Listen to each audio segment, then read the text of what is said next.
the experience of these past days has been to, what can I tell you, reinforce all these beautiful emotions that I have, all the way down to the possibility of cinema, certainly in this day and age, to engage in dialogue. I'm waiting for an American filmmaker that can make sense and transcend the current polarization.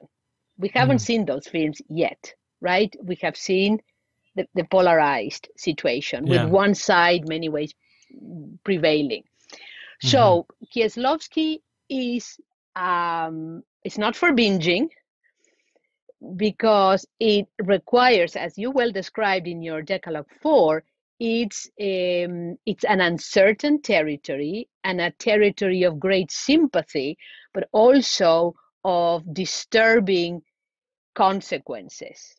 So, what made you choose Decalogue number 5 and its feature film adaptation, a short film about killing, to speak to your students about, out of all of these episodes? It's a conscientious decision, primarily because it's about the value of life, even the life of the, in quote, despicable, right? And so I always run into trouble. 3 semesters ago, I landed in the Office of Equity and Diversity because I hadn't given, according to an anonymous denunciation, a warning, enough warning to let them know that we would see a brutal killing, right? And besides, I had said, I had the, seemingly simple question: what other type of people in this American society today are considered without worth? And of course, I was hoping that they would tell me the unborn. And I have to rephrase my question in subsequent semesters, because someone raised a hand and said LBGTQ. And I said, well, it's not the same. Yeah. It's not the same, right?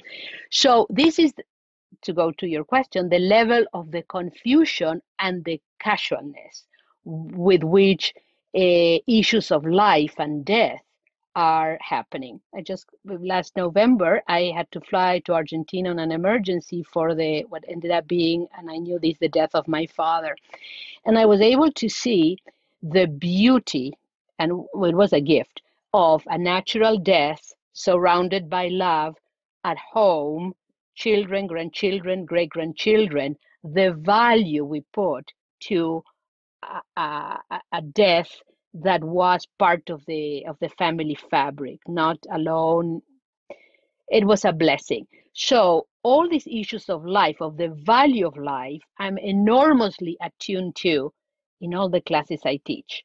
So this gave me the opportunity of bringing up a topic that is here of importance.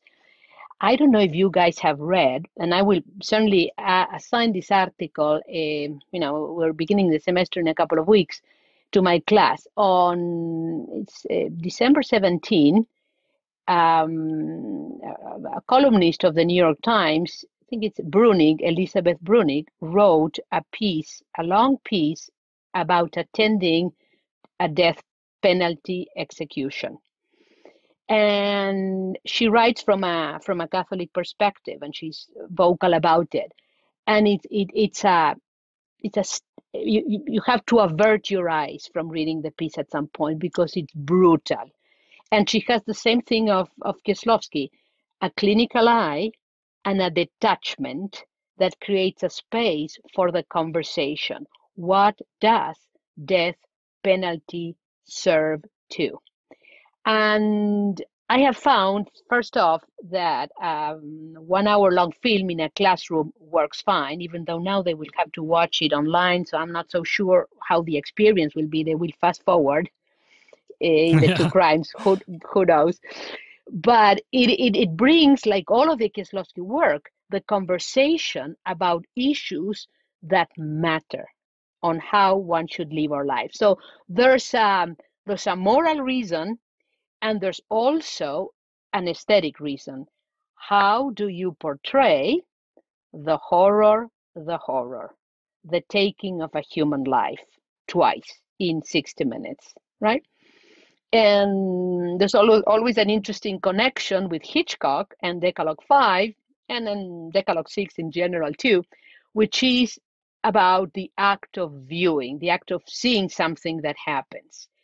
And in Hitchcock's The Torn Curtain, phenomenal, interesting Cold War era film, you get to see what you see in Kieslowski, how difficult it is to kill someone.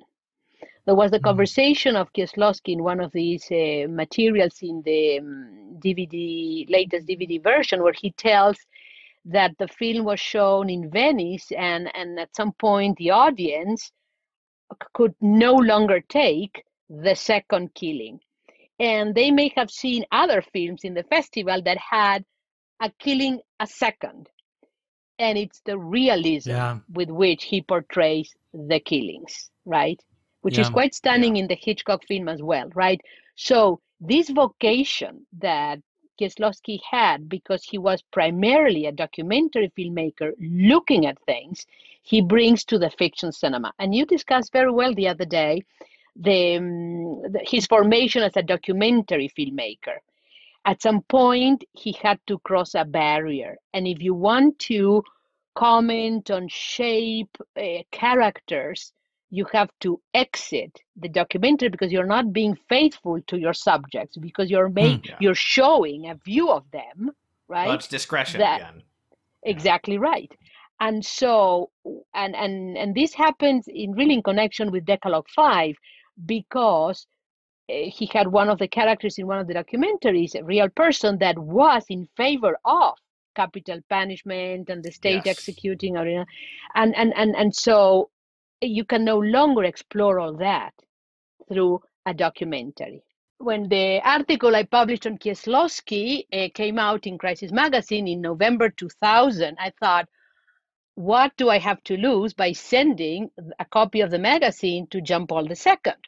So I prepared an envelope, wrote it, John Paul II, care of Cardinal Disiewicz, the Vatican, Italy, and lo and behold, 3 weeks later, or maybe less, I get a little tiny envelope, completely unprepossessing, and it was this letter from Cardinal Disiewicz that literally says, your letter of November 3, 2000 with the enclosed November issue of Crisis Magazine are appreciated. The article filming the Ten Commandments, Kieslowski as Catholic director, which speaks about the great accomplishment of the famous Krzysztof Kieslowski, was read with much interest. And then has a final paragraph on the role of the Catholic journalist. I was stunned. Wow, that's cool. And it has been that a really highlight.